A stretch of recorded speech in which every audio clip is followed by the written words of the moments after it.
Today we've got a great malicious compliance story that ends up with $10,000 in losses for a restaurant. We'll get into that in a bit, but first, morning meeting compliance plus a bonus. My primary job during the daytime has been in the elder care field for a long time now. This story takes place while I was earning my MS, and my company allowed me to intern elsewhere twice a week to learn a couple new managerial positions. Every morning at these buildings, we have what is called stand-up, an every weekday meeting where all the managers check in with each other. The only boss who actually had us stand up for these kept them very quick, 10 to 15 minutes. The rest let us sit and typically ran them for 20 to 30 minutes. But at my internship building, the director had a different vision. She only wanted to meet once a week, but for the entire morning. She thought it was more efficient and would allow us to dive deeper into issues. So she insisted that we stay in that uncomfortably hot room for 3 hours every Tuesday morning, where after 30 minutes, the meetings devolved into her ranting about her breakfast and her commute because we were out of topics.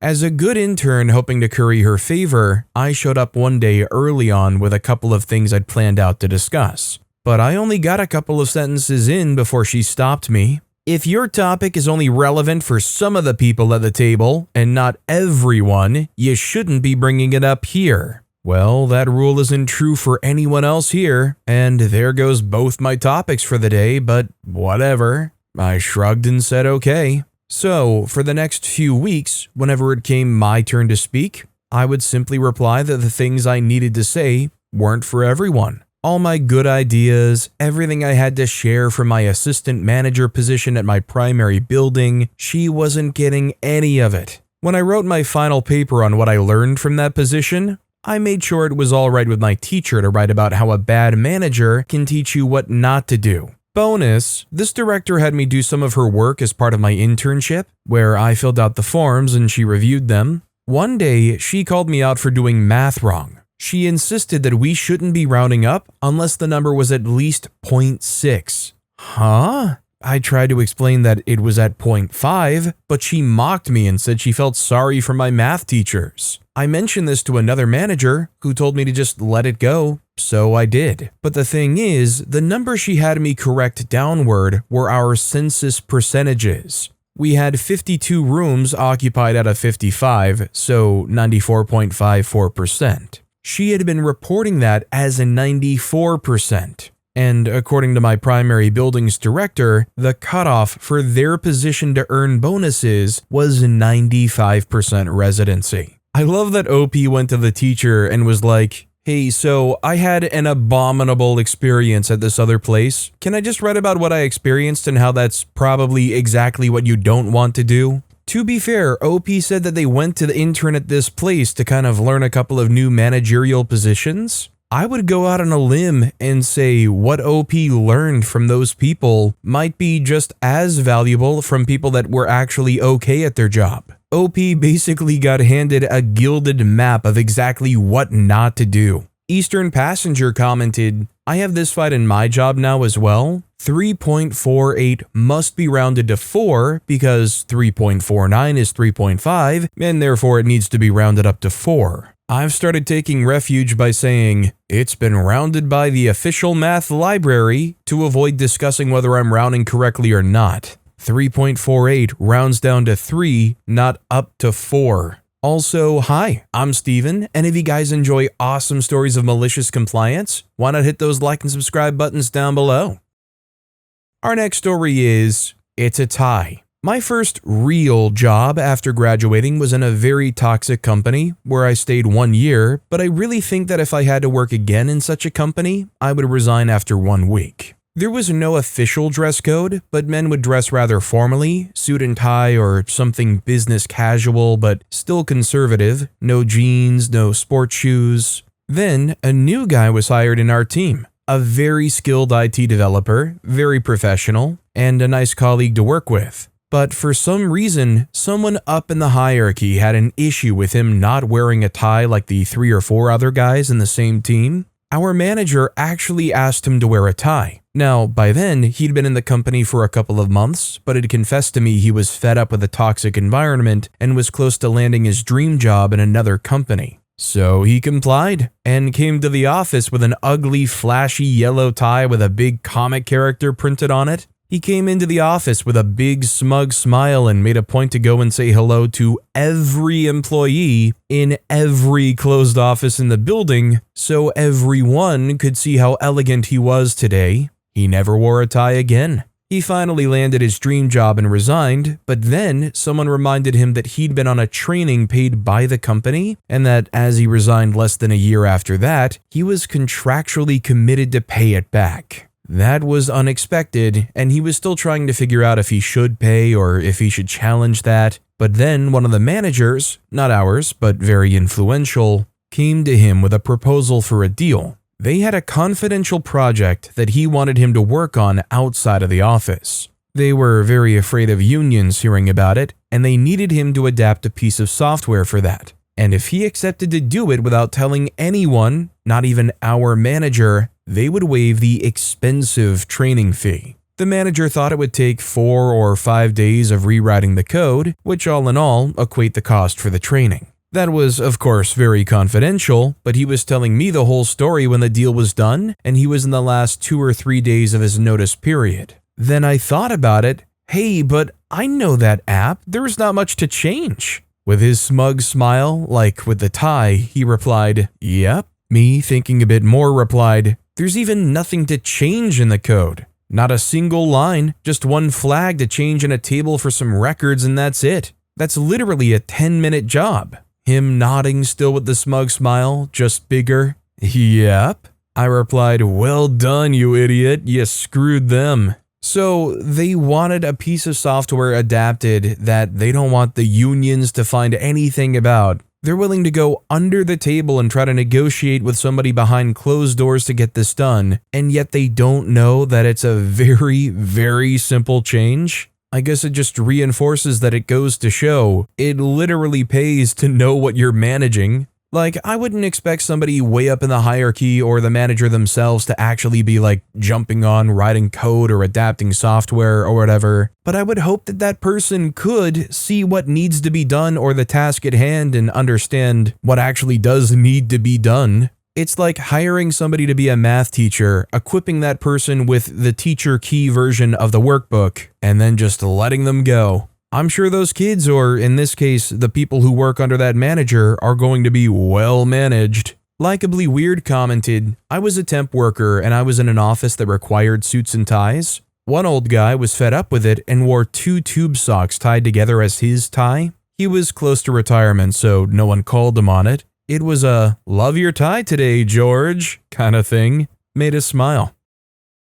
Our next story is Paid in Pennies. In the late 90s, I lived in a pretty sweet apartment with a cool little turret room. It was a studio, but it was just me and a cat, so it worked perfectly. I loved the location, but the landlord was difficult. When I first signed the lease, she acted like it was cool that I had a cat, but one time when she came by with the bug guy, she saw my cat and demanded I pay her a pet deposit. I was like, "You didn't mention that before, but cool, whatever." Things toddle along for a few more months when I get a call. Landlord wants to come by and show her friend the work she did on the place before I moved in because she was proud of doing it herself. Okay, cool, whatever. Landlord and friend come over, walk around the apartment for a few minutes. Friend is gushing about how much she loves the place and what she did with it. Yeah, me too. There were definitely some sapphic vibes going on, so I'm thinking, good for you too. A couple of weeks later, my landlord calls and says,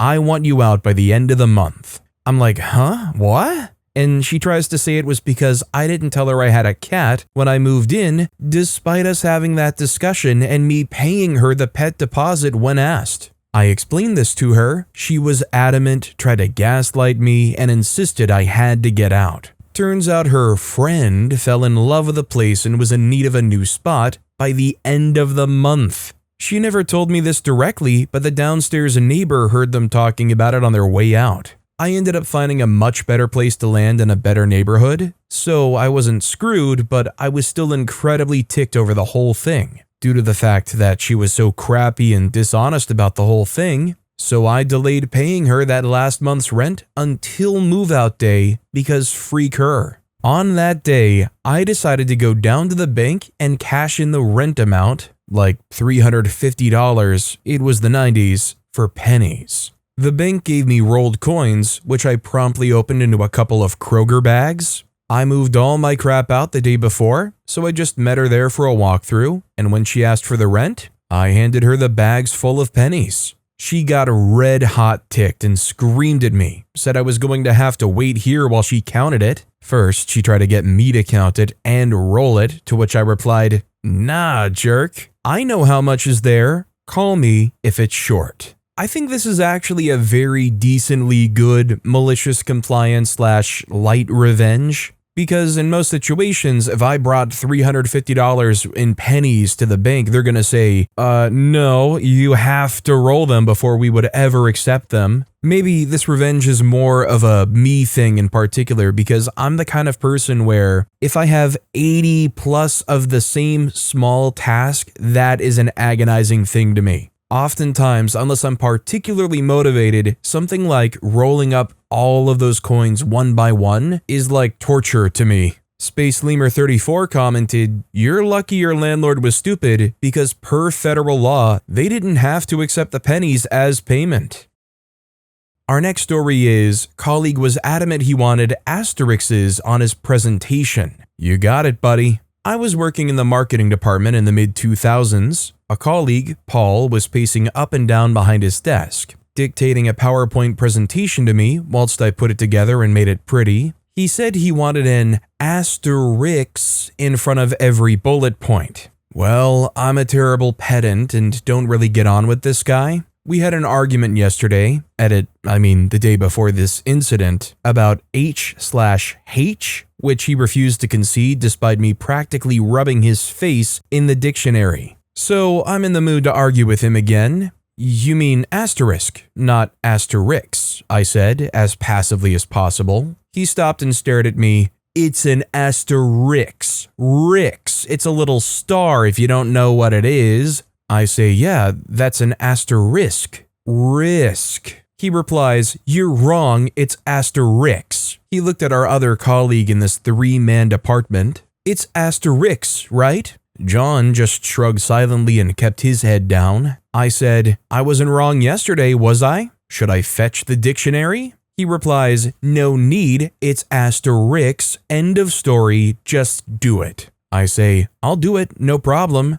Just to be clear, you want an Asterix in front of every point, not an asterisk?" He says, "Yes." I say, "Okay, buddy." For the younger ones and those that might not know, Asterix, or Asterix the Gaul, is the main character from an internationally popular French comic. Since Paul was so adamant it was what he wanted, I quickly snagged a suitable picture from Google Images, Asterix the Gaul wagging his finger triumphantly in the air, perfect for making a point. Paul was hoping to print the thing off and head straight into the boardroom by the time he saw it. "What's this, a Viking?" I respond, "I'm confused. It's Asterix. He's a Gaul, not a Viking." "It's what you demanded." "Weird, I know, but you were adamant. I did double check with you." It was his second loss in 2 days, and if memory serves, the last time we had an argument like that. Even if you do want to staunchly defend whatever pronunciation you want to stick with, why is it a hill to die on? To be fair, you could probably argue the same thing for OP, but OP clarified they already didn't like this guy. All I know is this story indirectly gave me partial PTSD from when I took over the channel and started reading the stories here. There was probably a day or two where I started out reading stories because I had just never been properly corrected before in my life and said axed instead of asked. And the comments probably weren't as bad as it sits in my mind, but from the way it felt all those years ago, it felt like people were tearing me apart and being like, "Oh, now this person who's worse than Jake is reading the stories and they can't even pronounce things properly." Anyways, just more so felt good to get it off my shoulders.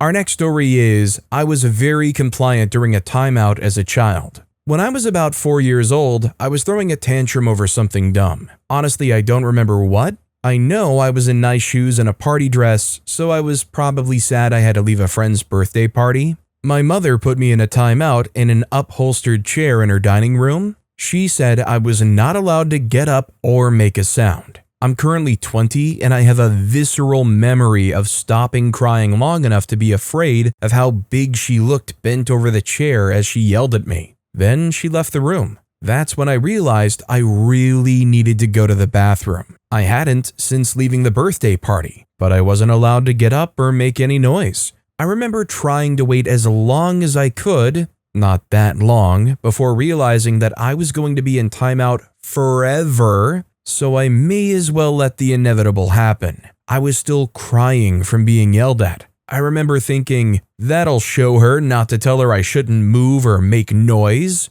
My mother came back to find her sopping wet child and the task of cleaning this upholstered chair. She asked me, "It was only 20 minutes. If you couldn't wait, why didn't you get up and tell me?" And I said to her, "You told me not to get up or say anything." So I remember seeing something recently, and I don't even remember where I ended up seeing it because I know nothing about raising or parenting kids really. But I saw that there was supposedly like a golden rule of when you give a kid timeout, the kind of going rate is 1 minute for each year of their age. I don't really know how effective or how much of a golden rule that is, but hey, if they did follow it and OP was in timeout for 4 minutes, probably wouldn't have wet themselves. Aaron1 commented, "Yeah, I remember being put in timeout during a play date, and because my brother was still playing with him, she forgot me. So I sat there for 45 minutes because I was a good kid. Wish I hadn't."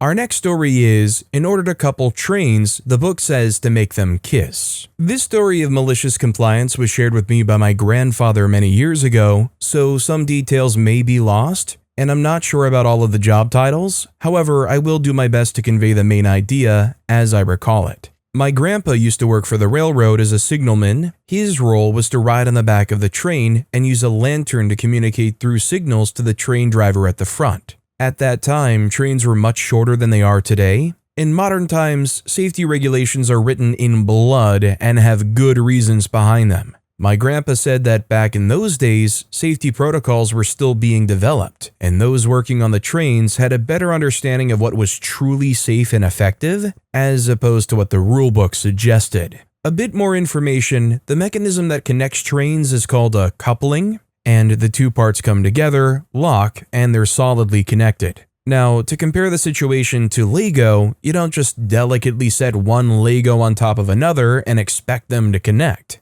You have to put these bits of plastic together firmly enough to get that snap noise. Train couplings are similar, only we're talking about metal carriages that are weighed in tons, not tiny plastic bits measured in grams. So instead of a snap, you need a good, proper bang. Onward to the actual story. The train depot had recently hired a new manager. I'm not sure if they have an official title, so I'll just refer to him as a manager, who decided to be very by the book. He very quickly became hated by everyone because the rulebook of the time was written by someone more concerned with creating arbitrary rules rather than ensuring that things would actually work. Grandpa grabbed his lanterns and jumped into the caboose at the end of a line of trains. The engine backed up along the track to prepare for coupling, and the manager came running out, yelling and waving his arms. The engine driver and the manager argued back and forth, and even Grandpa could see the engine driver's exasperated sigh from the back of a train. Malicious compliance was initiated. The engine slowly backed along the track until the couplings came together in a gentle kiss, or as gentle as two multi-ton titans can kiss. The chain of trains didn't even shudder.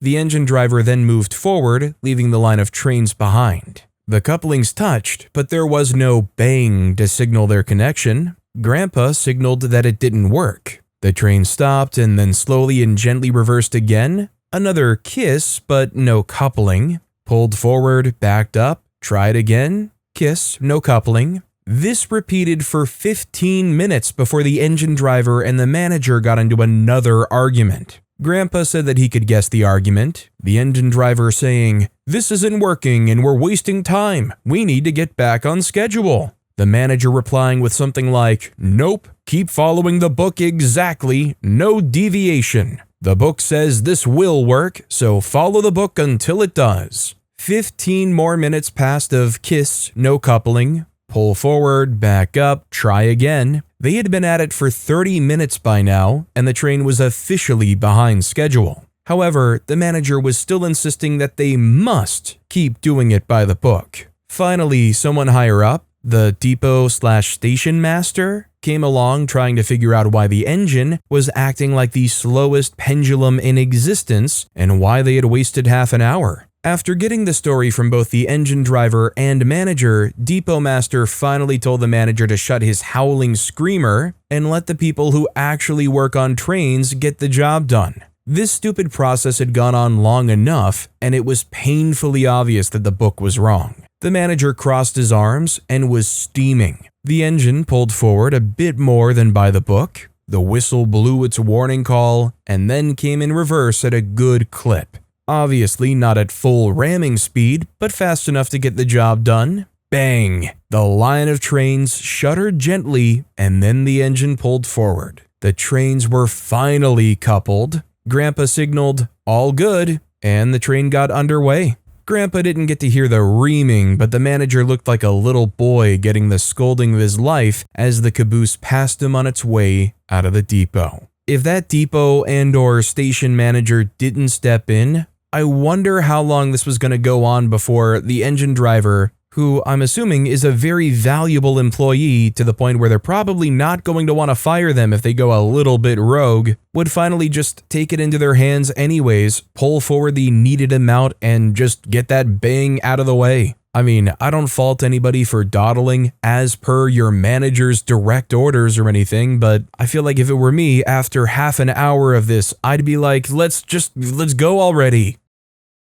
Our next story is dump all the leftovers? Fine, here are $10,000 in losses. I recently started a new job at a buffet. So far, it's great. We're divided into two groups. I'll call them the preparation and mixing groups. I'm in the preparation group where we prepare ingredients and proportions and give it to the mixing group who actually make the drink, pour it, and overall deal with the customers. Sometimes the very bottom of the mixer is no longer in proportion to the business standards. An ingredient or two is less or missing, so they give us the mixer with that extra bit that we're allowed to pour into a cup and drink for ourselves while working. It's really cool. But turns out when my coworkers told me about it, they apparently had to fight for such a privilege. FYI, this story doesn't have anything to do with me personally. It happened months if not years ago and my coworkers told me about it and I'm now sharing it. So they used to do exactly like we do today, consuming the extras, etc.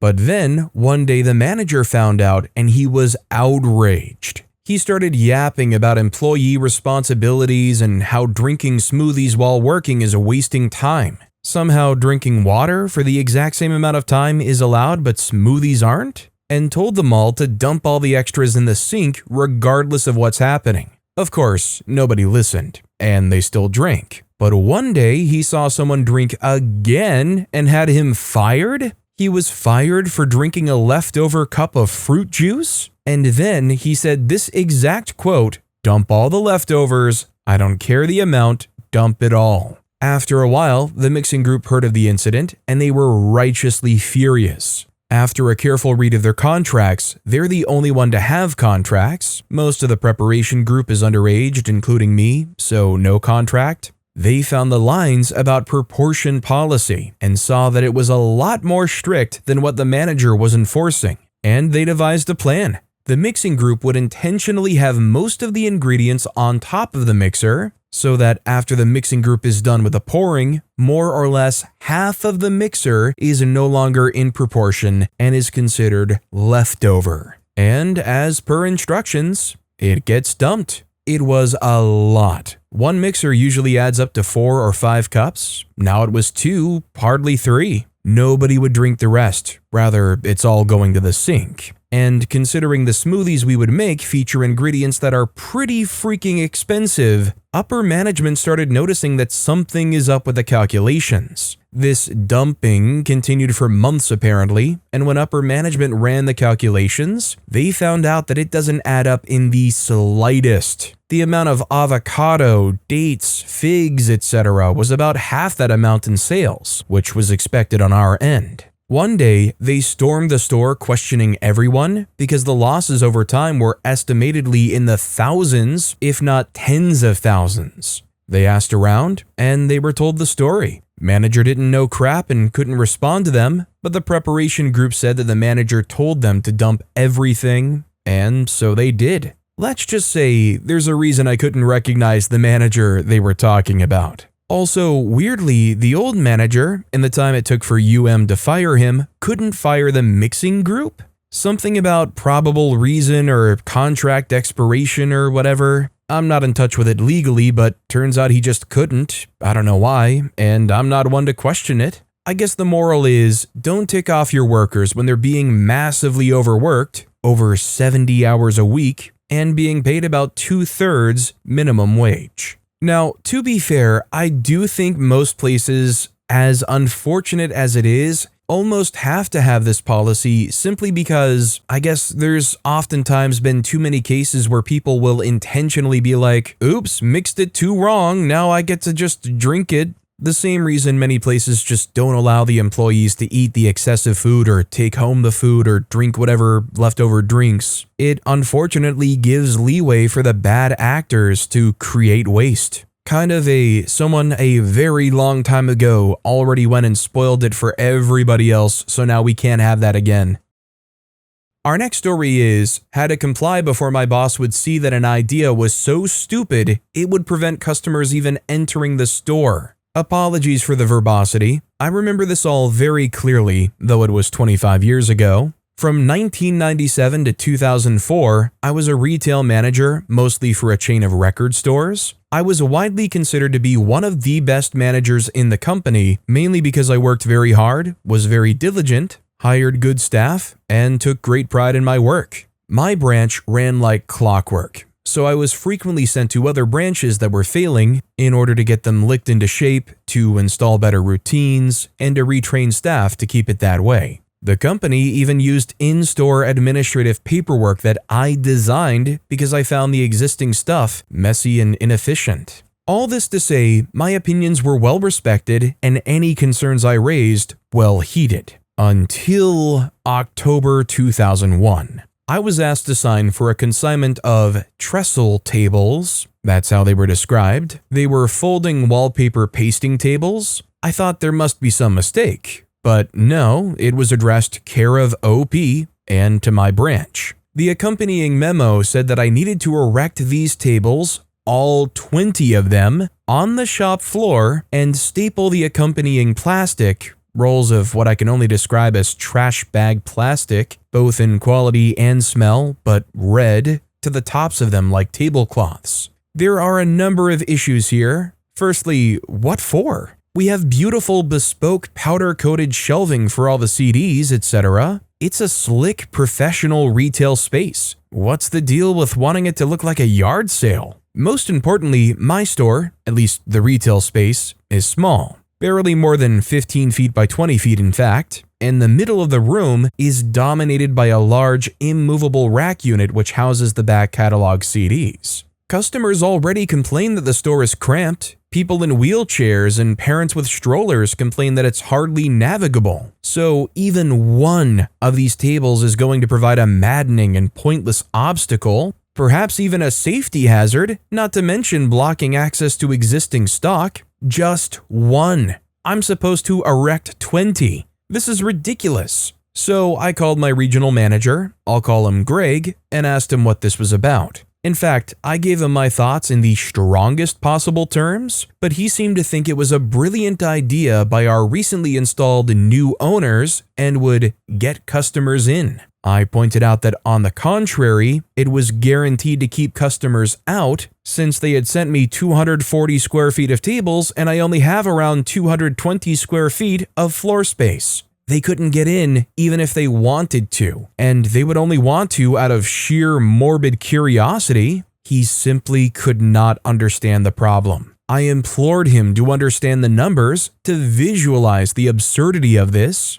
He couldn't. He said that it had all been worked out and every branch had the exact number of tables they needed. The conversation got heated. I said he was stupid if he couldn't understand this. He ordered me to just get it done, and that he would be down first thing in the morning to check compliance. And yes, I vividly remember him using that word before slamming the phone down. Well, I was infuriated, but determined to show him the issue fully if that's what he wanted. I stayed late, alone, and wrestled those tables into place, having to carry each one down a long flight of stairs since deliveries are made to the top level of the mall, what they call the service deck. It took me over 2 hours, cost me my back and many cuts and bruises, but I managed to get 18 of them in place, complete with the tablecloths stapled to them. My beautiful shop floor is now a 3-foot-high sea of crappy red plastic with barely a single foot of floor space to stand in. I made sure that there was a navigable path underneath, since I still needed to set the alarm and get out.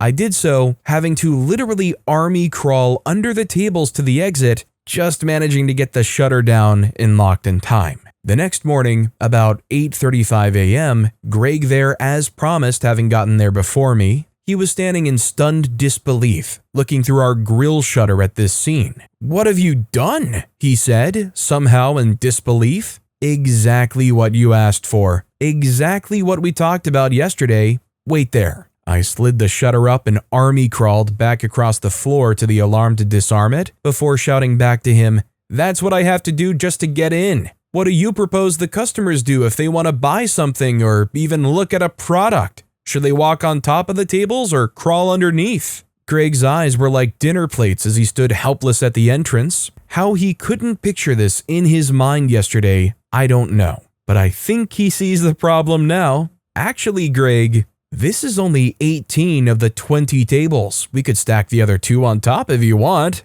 If it sounds like I'm being more cheeky to my boss than a person should, it's because I'd already decided I was going to resign in due course. I was done with this. He shook his head despondently. "Let's just clear this mess up." He started at his end, and I started at mine. Annoyingly, the tables now won't even fold in half easily because of the plastic stapled to the top of them. I ended up using a box cutter to slice the join, while Greg angrily slashed at it with a car key. It took us at least 40 minutes to get them all folded away, back upstairs, and the shop floor clear. The store opened late as a result, with the resultant annoyed customers, and Greg spent the next hour using my store phone to tell head office what a stupid idea it was and that they had to urgently rethink. I will cross-post this to rSlash too if possible, since it illustrates the disconnect between the real world of the frontline retail troops and the fantasy world of head office.